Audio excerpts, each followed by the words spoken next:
11 Alive News Primetime starts now.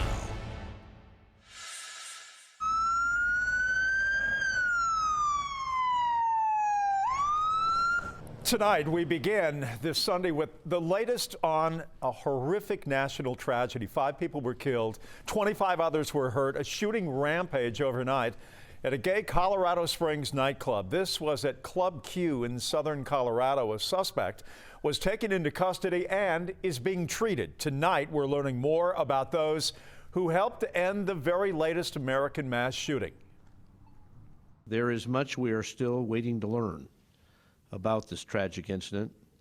We know one or more patrons heroically intervened to subdue the suspect, and we praise those individuals who did so because their actions clearly saved lives. As authorities try to figure out a motive behind the shooting, the attack is still fresh on so many minds here in Atlanta in the LGBTQ community. And 11 Alive's Joe Ripley joins us right now.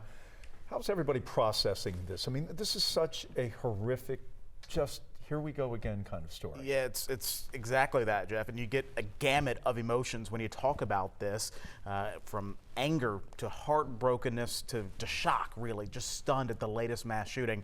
This news out west in Colorado has folks here in the Atlanta area concerned and worried about the LGBTQ community right here at home. Calamity in Colorado causing an aftershock in Atlanta. Authorities confirmed 5 people are dead and at least a couple dozen more injured after a shooting at Club Q, a gay bar in Colorado Springs. We are grieving with them. We send our love, our condolences, our prayers, and our strength. Bishop O.C. Allen III is the executive director of the Vision Community Foundation, which organizes the popular Atlanta Black Gay Pride Festival. He says while the city has seen progress when it comes to inclusion of the LGBTQ community, there is a feeling of being targeted. The swastikas and the hate speech and the rhetoric show us that we have a lot more work to do.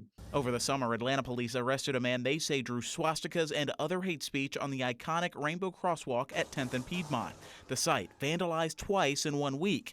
In other instances, drivers left their mark after doing donuts over the landmark. I'm hiking awareness not just from the clubs.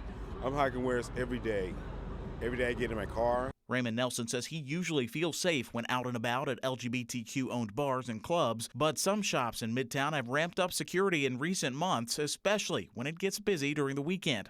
To process, grieve, heal, and move forward, Allen points to loving one another and passing stronger laws to deter violence. We have a common bond beyond our skin color, beyond our sexual orientation, beyond all of the societal differences that we have. We came together. We could curb the tide of hate. We could curb the tide of discrimination. We could curb the tide of disunity. We can change.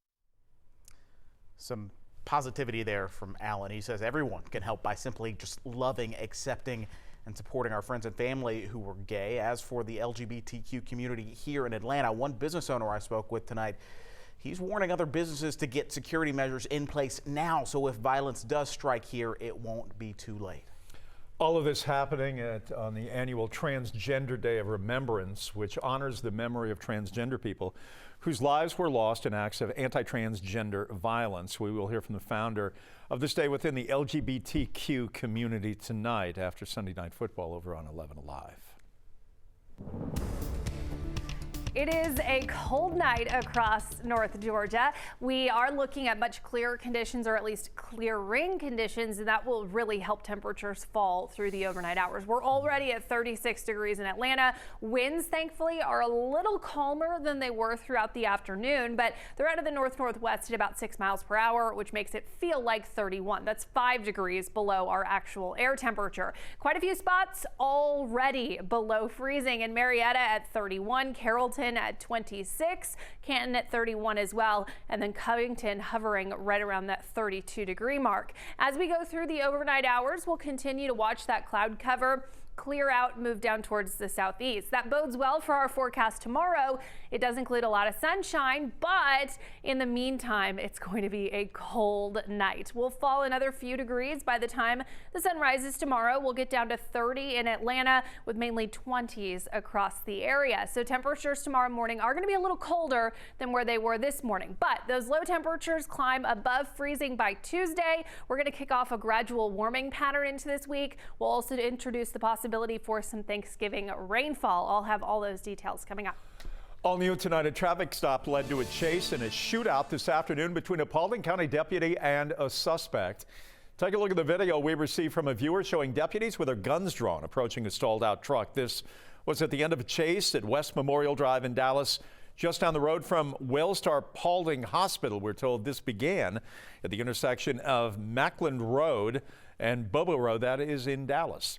After deputies walked up to the pickup truck and saw the driver, the man pulled out a pistol in front of the deputies.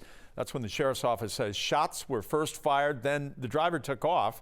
The male suspect is 36-year-old Billy Denton of Rockmart. He was shot and he is dead. He died from his injuries later. No deputies were hurt.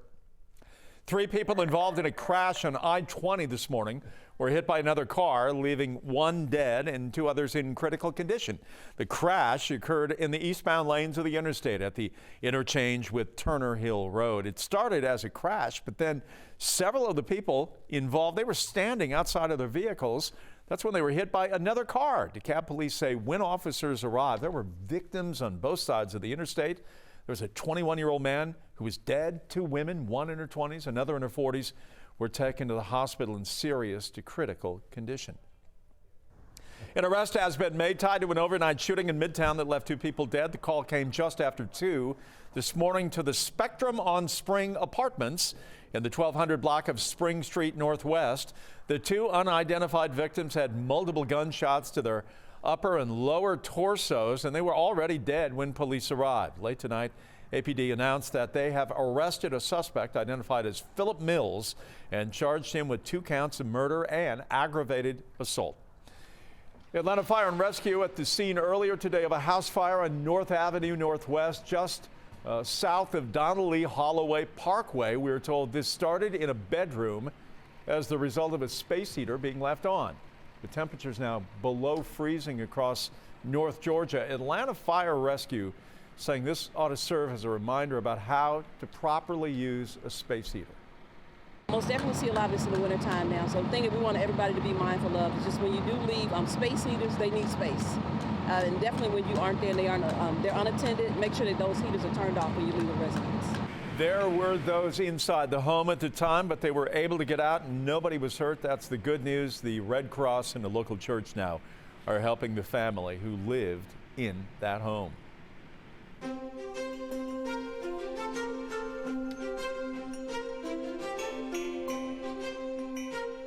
Five days away from Thanksgiving, a live look on the tarmac of Hartsfield-Jackson, one of the world's busiest airports. This week expected to once again get a little larger influx of traffic. In fact, airport officials say 3.2 million people expected to fly out of Atlanta this week.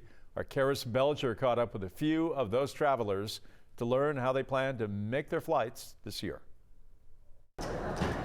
At the start of the Thanksgiving holiday, travelers like Omar were just trying, to keep it all in stride. With the holiday season, I was aware that, it might be a lot of people traveling, so. Airport officials predict 1 million more travelers will make their way through Hartsfield-Jackson compared to last year, and everyone is urged to be cautious. One thing about me, I'm always early because you never know with the airport, and my flight is at, I believe, 1:55, and I'm here at 10:30, so. Construction has shut down several parking lots around Hartsfield-Jackson, as well as part of the main security checkpoint, factors which may lead to longer than usual lines for travelers. It's advised that anyone flying out of the airport this week should arrive at least 2.5 hours before their flights. But even that wasn't enough for Mary Nanor. Get to the airport, I think, at least 4 hours ahead of time. And she brought the family along. It's a real beautiful day and morning, to have my grannies, join me this morning. TSA and Atlanta police also asked travelers to double and triple check their luggage for prohibited items, but also give a little thanks to those working to make sure the airports are secure this holiday week. At Hartsville-Jackson, Kara Spelger, 11 Alive News. All right, from the air to the asphalt, live looking south downtown on the connector from 10th Street. Clear sailing there. Georgia Tech on the right and Midtown skyline on the left. That is from the 10th Street area, not far from there. AAA predicting 54.5 million people nationwide will travel at least 50 miles from home this Thanksgiving. Is that you? That's roughly 1.5% up from last year for those keeping score. GDOT says it expects the heaviest traffic around Metro Atlanta this week to be from Wednesday, about 12 noon to 6 p.m. We've got more news coming up. Former President Trump has announced he is running once again, but could an amendment to the U.S. Constitution block him? Our Verified team breaks down the law that could stand in his way. All of that when we come back.